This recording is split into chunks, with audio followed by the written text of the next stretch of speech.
Dear viewers, Drishti IAS welcomes you to the new series of To The Point. Today's topic of discussion is National Culture Fund. First of all, let's see why is it in the news.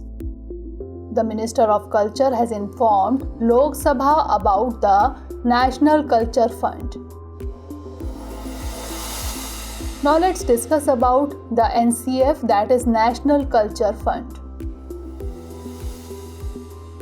National Culture Fund was set up as a trust in 1996 under the Charitable Endowment Act 1890. It aims to invite individuals as well as private institutions in the task of promoting, protecting, and preserving India's cultural heritage. Its functions are to administer and apply the fund for conservation, maintenance, promotion, protection, preservation and upgradation of monuments protected or otherwise, training and development of a cadre of specialist and cultural administrators, and innovations and experiments in arts and for documentation of cultural expressions. Now let's have a look at its composition. NCF is managed by a governing council and an executive committee. The council is chaired by the Union Minister of Culture. The executive committee is chaired by the Secretary of Culture. Now let's discuss about its funding.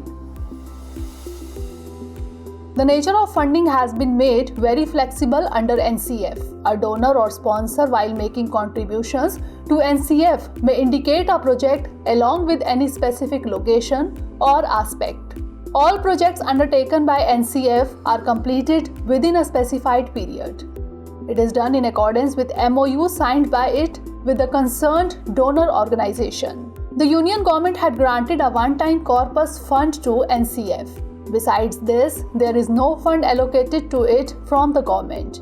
Donations and contributions to NCF are eligible for 100% tax deduction under Income Tax Act 1961, subject to limits and conditions prescribed. Now it's time for the practice question. Consider the following statements with reference to the National Culture Fund, that is NCF. 1.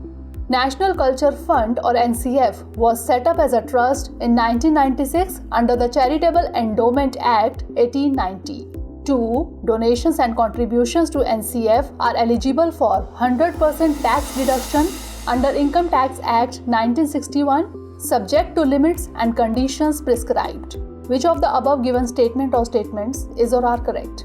1 only, 2 only, both 1 and 2, or neither 1 nor 2? Send the answer of this question in the comment section. Stay tuned for the next episode. Thanks for watching. Have a great day. Dear viewers, watch this topic in Hindi on our Drishti IAS Hindi YouTube channel.